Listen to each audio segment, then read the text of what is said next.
اور باقی دیکھ لیں جو بھی اس پورے کے پورے سسٹم میں اعلی کار کے طور پر استعمال ہوئے تھے، ایک ایک کر کے سب بھاگے ہیں۔ کل پاکستان میں 2 جو سپریم کورٹ کے جج ہیں، وہ پچھلے 2-3 دنوں میں 2 جج بھاگے ہیں، اور یہ وہ لوگ ہیں جو،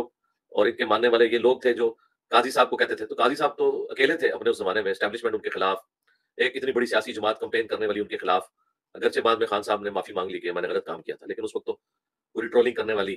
جماعت، اور پھر ان کے جو سپورٹیو یوٹیوبر صحافی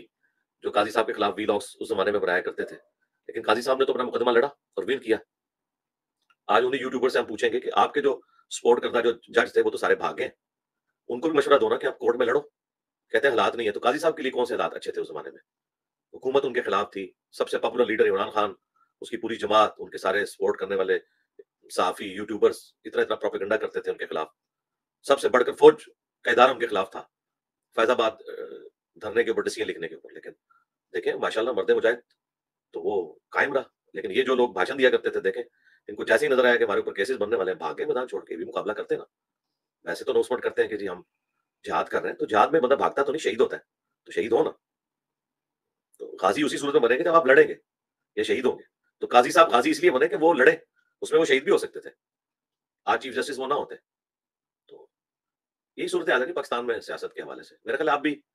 میں نے ابھی حمید سنگھ جو آئے تھے صحافی، وہ بھی پی ٹی اے کے سپورٹر ہیں، ان سے بھی میں نے باتیں کی، انہوں نے ماشاءاللہ کافی ساری باتیں ویڈیو میں ایگری کی ہیں، تو اس میں بھی میں نے یہ ساری باتیں کی ہیں کہ اس وقت اگر کوئی گیم چینجر بندہ ہو سکتا ہے وہ نواز شریف صاحب ہیں، کیونکہ نظر آ رہا ہے کہ وہ حکومت میں آ جائیں گے، تو ان کو اب چاہیے کہ وہ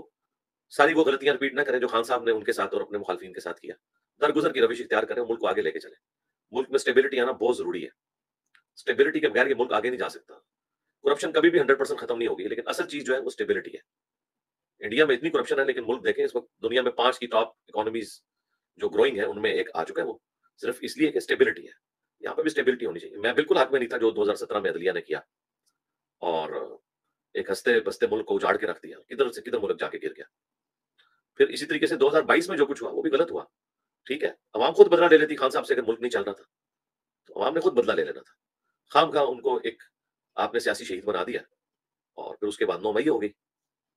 اور اس میں ظاہر ہے جذباتی لوگ یوز ہوئے، اور پیچھے اور بھی چیزیں ہوں گی، وہ بعد میں وقت کے ساتھ کھلے گی، ہمیں اس تفصیل میں جانے کی ضرورت نہیں ہے، لیکن اوورآل جو آپ کی بات درست ہے کہ مسلمانوں کی سیاست بدلی نہیں ہے، لیکن پھر بھی یہ دور کافی بہتر ہے کہ کم از کم اس میں قتل تک نوبت نہیں آتی ہے۔ الٹیمیٹلی کچھ عرصہ جیل کاٹنے کے بعد نواز شریف صاحب بھی رہا ہو گئے، ان کے کیسز بھی ختم ہو گئے۔ اس طریقے سے امید ہے کہ خان صاحب بھی اپنے ان سارے کیسز کے اندر نکل جائیں گے، بھلے اپنی سزا بھگت کے ہی نکلے، لیکن امید ہے کہ انشاءاللہ کوئی نہ کوئی ان کے لیے سبیل بن جائے گی۔ میں تو یہی دعا گو بھی ان کے لیے، کیونکہ مجھے بہت دکھ ہے کہ خان صاحب تو اس وقت جیل میں تکلیف کاٹ رہے ہیں، لیکن جو ان کے ہیڈلرز تھے اسٹیبلشمنٹ کے، وہ 2 بڑے جنہوں نے خان صاحب کا پروجیکٹ لانچ کیا تھا، وہ سکون سے اپنے گھروں میں بیٹھے ہوئے ہیں، ان کو کوئی ہاتھ لگانے کے لیے تیار نہیں ہے۔ اس طریقے سے جج بھی چپ کر کے استعفیٰ دے کے بھاگ گئے۔ یہ بھی امید ہے کہ عدلیہ ان کو بچا لے گی کسی نہ کسی درجے میں۔ الٹیمیٹلی جو عوامی نمائندہ ہے، پرائم منسٹر ہوتا ہے، جو عمران خان صاحب ہو، نواز شریف صاحب ہو،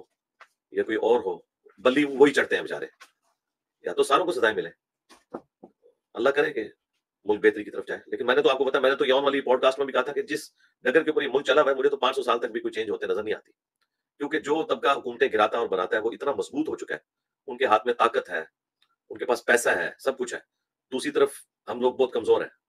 تو بس اسی سسٹم میں رہ کے آہستہ آہستہ ہی کچھ اسپیس اپنے لیے کریٹ کرنی ہے۔ ادروائز یہ جو ایڈونچر ہم کرتے ہیں نا، اس کے ذریعے پھر نقصان ہوتا ہے۔ ہم تو دعا کرتے ہیں پاکستان